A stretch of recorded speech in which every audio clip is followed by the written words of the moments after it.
देखिए, बहुत वक्त से बिहार चुनाव से पहले से नीतीश जी की हेल्थ इश्यूज़ पर सभी लोग काफ़ी कंसर्न थे और वो बुज़ुर्ग हैं और उनका सभी लोग सम्मान करते हैं। लेकिन सबसे ज़रूरी बात यह है कि वो जिस पद पर बैठे हुए हैं उस पद की भी अपनी एक गरिमा है और उसके विरुद्ध जाकर एक महिला के साथ इस तरीके की हरकत को अंजाम देना, दिस इज़ वेरी डेंजरस। और इसका जो ट्रिकल डाउन इफ़ेक्ट है वो भी हम सोच सकते हैं कि कितना ख़तरनाक हो सकता है। अगर सीएम ही ऐसा कर रहे हैं तो सुरक्षा के लिए गुहार कहाँ लगाएगा आदमी। तो उनकी हेल्थ और उनकी एज को एक तरफ देखते हुए, बट आई थिंक जिस पोस्ट पर वो हैं उनकी जिम्मेदारी बहुत बड़ी है।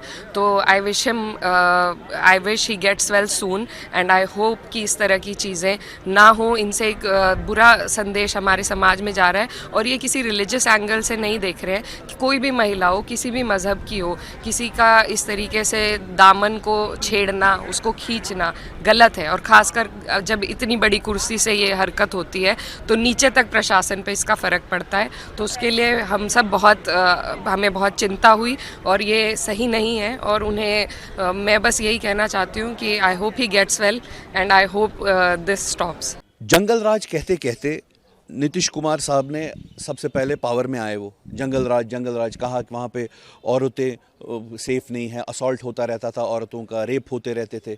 और आज की डेट में अगर आप देखें, इन्होंने खुद ही वो जंगल राज की एक हिसाब से एक तस्वीर हमारे सामने प्रेजेंट की, जहाँ पे इन्होंने एक लड़की का वेल नीचे कर दिया। So bad, so wrong, absolutely reprehensible. कितनी बुरी बात है ये।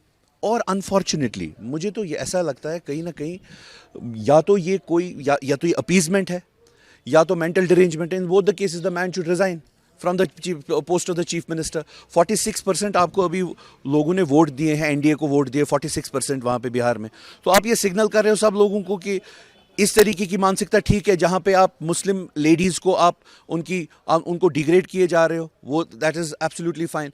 एज इट इज़ देश में ऐसा माहौल बना रखा है कि हर कोई मुसलमान को पाकिस्तानी बोला जाता है, हर कोई सरदार को खालिस्तानी बोला जाता है, कोई क्रिटिसिज्म करे तो उसे नक्सलवादी बोला जाता है। और आज की डेट में हम ये देख रहे हैं कि अब Muslim women are also not safe just for the purpose of appeasement. आप ये सिग्नल कर रहे हो कि this is all normal. This is not normal, this is abnormal, absolutely abnormal. And बहुत ही गलत बात है, नहीं होना चाहिए था। और अनफॉर्चुनेटली जिस तरीके का देश में माहौल बनता जा रहा है, it is moving towards a very bad situation. क्या इसी को विकसित भारत कहेंगे? हमारी सिर्फ यही दरख्वास्त है कि कम से कम सबसे पहले तो कॉन्डमनेशन आना चाहिए था हर जगह से। There should have been a star criticism of this. इतने सारे चीफ मिनिस्टर्स हैं बीजेपी के, प्राइम मिनिस्टर से लेके डाउन तक सारे मिनिस्टर्स हैं, कोई बात ही नहीं कर रहा है इस बारे में, कंडोन कर रहे हैं लोग इन सब चीज़ों को। और रॉन्ग, बहुत बहुत गलत बात है।